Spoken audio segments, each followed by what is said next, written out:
இந்த குரு பயிற்சி உங்களுக்கு எப்படி இருக்க போகுது அப்படின்னு பார்த்தீங்கன்னா, இப்போ குரு வந்து உங்களுக்கு எங்கே இருக்காரு அப்படின்னு பார்த்தீங்கன்னா, 7ஆம் இடத்துல குரு இருக்காரு. கலஸ்திர குருவாக இருக்காரு. கிட்டத்தட்ட தனுசு ராசிக்கு இப்போ கலஸ்திர குரு. அப்படி பார்த்தீங்கன்னா உங்களுக்கு கரெக்டாக நான் சொன்ன மாதிரி ஜூன் 1ஆம் தேதி குரு பயிற்சி ஆகிறார் இல்லையா, அது வரைக்கும் குரு வந்து உங்களுக்கு 7ஆம் இடத்துல இருப்பார், மாங்கல்ய ஸ்தானத்தில்.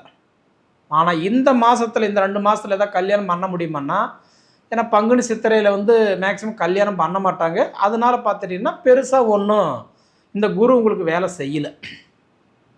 அப்போ இந்த சித்திரை மாதத்தில் ஒரு 31 நாள், வைகாசி மாதத்தில் ஒரு 17 நாள், கிட்டத்தட்ட ஒரு 48 நாள் குரு பகவான் வந்து பார்த்திங்கன்னா உங்களுக்கு நல்லவராக இருக்கிறார். சரிங்களா, உங்களுக்கு சாதகமாக இருக்கிறார். ஆனால் அடுத்தது குரு பயிற்சி ஆகிறாரு பார்த்தீங்களா, மிதுன ராசியிலிருந்து கடக ராசிக்கு வர குரு உங்களுக்கு வந்து அஷ்டமத்து குருவை வந்துடுவார். எப்பயுமே ஒன்று தெரிஞ்சுக்கோங்க, 8ஆம் இடத்துல மட்டும் ஒரு கிரகம் உட்காரவே கூடாது. 6ஆம் இடத்துல உட்காந்தா அது வந்து ரோகஸ்தானம், வம்பு வழக்கு கோர்ட்டு கேஸு பஞ்சாயத்து அவமானம் விரயம் பண்ணுற இடம்தான். அதாவது 6ஆம் இடம் ரோகஸ்தானம், 8ஆம் இடம்ன்றது அஷ்டமத்து ஸ்தானம். அஷ்டமத்து ஸ்தானத்தில் நஷ்டங்கள் பண்ணிட்டு போயிடுவான் அப்படின்றது ஐதீகம். 12ஆம் இடம்ன்றது விரயஸ்தானம், விரையை மட்டும்தான் கொடுப்பானே தவிர நல்லது கொடுக்க மாட்டான்.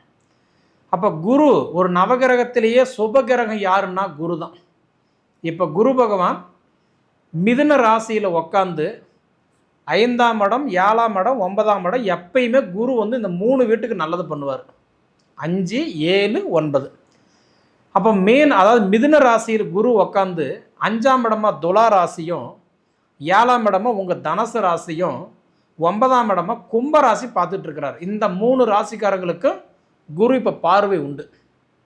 ஆனால் குரு பகவான் வந்து இந்த ஜூன் 1 பயிற்சி ஆகிறார் பார்த்தீங்களா, அப்போ 7ஆம் இடத்துலேருந்து 8ஆம் இடம் குரு போயிட்டார்னா உங்களை 7ஆம் இடமா பார்த்துக்கிட்டு இருந்த குரு பகவான் அடுத்தது 7ஆம் இடமா மகர ராசி பார்ப்பார். புரியுதுங்களா? அப்போ மகர ராசியை குரு பார்ப்பார். அப்போ உங்களுக்கு 8ஆம் இடத்துக்கு போயிட்டார்னா, அதாவது குரு வந்து வேலை செய்ய மாட்டார். இதுதான் ஜோதிட சாஸ்திரம். நிறைய பேர் சொல்லுவாங்க அப்படிலாம் கிடையாது, இப்படி கிடையாது அப்படின்னு சொல்லுவாங்க. 8ஆம் இடத்துல போய் உட்கார்றக்காக வேலை செய்யாது. முதல்ல தெரிஞ்சுக்கோங்க, 6 8 12 இந்த 3 இடமே வேலை செய்யாது. ஆனால் 8ஆம் இடம்ன்றது அஷ்டமத்து ஸ்தானம், நஷ்டங்களை மட்டும்தான் கொடுப்பான். அந்த மாதிரி நேரத்தில் நாம் கவனமாக இருக்கணும். ஜாமீன் எழுத்து போடாமல், மற்றவங்களுக்கு 10 ரூபா வாங்கி கொடுக்காம, மற்றவங்க விஷயத்தில் தலையிடாமல், தான் உண்டு தன் வேலை உண்டுன்னு இருக்கணும். நல்லவங்கன்னு வாங்கி கொடுத்தீங்களா நீங்கள் தான் கட்டுவீங்க, ஜாமீன் எழுத்து போட்டிங்களா அவங்க கட்ட மாட்டாங்க, நீங்கள் தான் கட்டுவீங்க. உதவிக்கு போகிறீங்களா உபதிரத்தில் தேடிக்குவீங்க. மொத்தத்தில் நல்லது பண்ண போனால் கூட பொல்லா பண்ணுற பேர் வரும். அதனால் 8ஆம் இடத்துக்கு குரு மாறிட்டார்னா தான் உண்டு தன் வேலை உண்டுன்னு இருங்க, இது உங்களுக்கு நல்லது. நண்பனுக்கு ஒரு பிரச்சனை, மாமனுக்கு ஒரு பிரச்சனை, மச்சானுக்கு ஒரு பிரச்சனை, நண்பனுக்கு ஒரு பிரச்சனைன்னு போனீங்கன்னா ஆக மொத்தம் இதில் ஒரு 44 நாள், அதில் ஒரு 44 நாள் வந்து பார்த்துட்டிங்கன்னா அவர் வந்து உங்களுக்கு சிம்ம ராசிக்கு அதிசாரத்தில் போயிட்டாருன்னா அப்போ கொஞ்சத்துக்கு கொஞ்சம் உங்களுக்கு ஒரு நல்ல மாற்றத்தை கொடுப்பார். சரிங்களா? ஏன்னா அடுத்தது அஷ்டம குரு வரதுனால நிதானமாக கவனமாக பொறுமையாக இருக்கிறது தான் உங்களுக்கு நிச்சயம் நல்லது. சரிங்களா? அடுத்தது சனி பகவான் அப்படின்னு எடுத்துக்கிட்டிங்கன்னா உங்களுக்கு வந்து இப்போ நடக்கிறது அர்த்தாஷ்டம சனி. பொதுவாக இன்றைக்கி வந்து தனுசு ராசிக்காரர்களுக்குனாவே அர்த்தாஷ்டம சனி தான். அப்போ அர்த்தாஷ்டம சனி நடக்கும்போது, அதாவது இப்போ வந்து நீங்கள் யூடியூப்பு இன்ஸ்டாகிராம் ஃபேஸ்புக்கில் எதில் போய் நீங்கள் சர்ச் பண்ணாலும் சரி உங்கள் ராசிக்கு தான் சூப்பராக இருக்குன்னு போட்டிருப்பாங்க. ஏன்னா சனியுடைய பார்வை, இப்போ சனி வந்து நிறைய பேர் சொல்லுவாங்க கெட்டவன், சனி கெட்டவன் தான் உண்மையிலுமே. ஆனால் லஞ்சம் வாங்காத ஒரு கிரகம் யாருன்னா சனி மட்டும்தான். அந்த சனி பகவான் உங்கள் ராசியை 10ஆம் இடமா பார்க்குறாரு. அதனால அர்த்தாஷ்டம சனி. இப்போ அஷ்டமத்து சனியெல்லாம் எடுத்துக்கோங்க, 100% கஷ்டத்தை கொடுப்பாரு. ஆனால் அர்த்தாஷ்டம சனிக்கெல்லாம் வெறும் 40% தான் கஷ்டத்தை கொடுப்பார். ஏன்னா தான் சொந்த ராசி அவர் சொந்தமாக அவரை பார்வைப்படுது இல்லையா, அதனால் பட்டாலும் ஒரு பாதிப்பும் இருக்காது. அதனால் எப்பயுமே ஒரு வருஷன்றது 3ஆக பிரிச்சுக்கோங்க. முதல் 4 மாதம், சென்ட்ரலில் 4 மாதம், கடைசியில் 4 மாதம். அப்போ முதல் 4 மாதம் கடைசி 4 மாதம் அந்தளவுக்கு உங்களுக்கு நல்லா இல்லை. ஆனால் இடையில பார்த்தீங்கன்னா ஒரு கட்டன்றது வந்து ஒரு 4.25 மாதம், கிட்டத்தட்ட ஆடி 10ஆம் தேதியிலிருந்து, அதாவது பார்க்கும்போது உங்களுக்கு கார்த்திகை 25 வரைக்கும் சனி வந்து வக்கரத்துக்கு போகிறாரு. அந்த மாதிரி நேரத்தில் நீங்கள் இந்த வண்டி எடுக்கிறது, கார் எடுக்கிறது, தொழில் மாற்றுறது, தொழில் ஆரம்பிக்கிறது. ஏன்னா அந்த டைமில் இந்த சனியுடைய பார்வை வந்து கட் ஆகிடும். சனி வந்து வக்கரத்தில் போயிடுவார், இயல்புக்கு மாறாக வேலை செய்வார். அந்த மாதிரி நேரத்தில் நீங்கள் ஒரு முயற்சி பண்ணுங்கள், நிச்சயம் நல்லதே நடக்கும். சரிங்களா? எனக்கு தெரிஞ்சு சனி வக்கரத்துக்கு போய் நல்லது பண்ணுறாரு. சரிங்களா? குரு பகவான் பார்த்தீங்கன்னா அதே மாதிரி அவர் வந்து பயிற்சி அடைஞ்சு முதல்ல ஒரு 5 மாதம் நல்லது கொடுக்கலனாலும் பிறகு வரக்கூடிய மாதம் எல்லாமே உங்களுக்கு ஓரளவுக்கு நல்லது பண்ணுவார். சரிங்களா?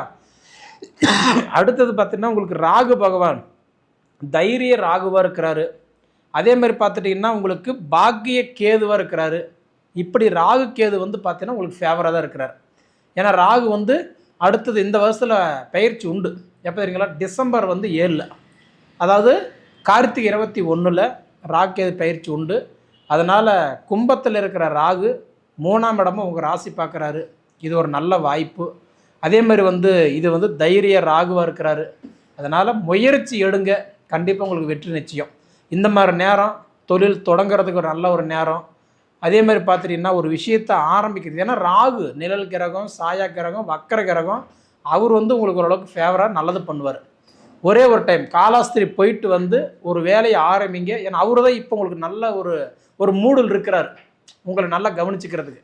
அதனால் காலாஸ்திரி போயிட்டு வந்து ஒரு வேலை செய்யுங்க, அந்த வேலை உங்களுக்கு நிச்சயமாக நல்லாயிருக்கும். எப்படி பார்த்தாலும் தனுசு ராசிக்கு இது வந்து ஒரு அனுபவம் கலந்த ஒரு மாதமாக கண்டிப்பாக உங்களுக்கு இருக்க போகுது. இன்பம் துன்பம் ரெண்டுமே இருக்க போகுது. அதனால் உங்கள் சுய ஜாதகம் நல்லா இருந்துருச்சுன்னா அந்தந்த காலகட்டத்தில் எது செய்யலாம் எது செய்யக்கூடாதுன்னு தெரிஞ்சு நீங்கள் அது செய்கிறது, அதுவே உங்களுக்கு ஒரு வெற்றியாக இருக்க போகுது. அதனால் ஒன்றே ஒன்று, உங்களுக்கு வந்து குரு பகவான் போய் அஷ்டம குருவாக உட்கார்ற காலம்தான் கொஞ்சம் நல்லா இல்லை. அதனால் முடிஞ்ச வரைக்கும் திருச்செந்தூர் ஒரு தடவை போயிட்டு வர்றது கொஞ்சம் நல்லது. ராகு அது ஃபேவராக இருக்கிறதுனால காலாஸ்திரி ஒரு தடவை போயிட்டு வர்றது நல்லது. சரிங்களா? இதை அனுபவித்து பார்த்து சொல்லுங்கள். நன்றி.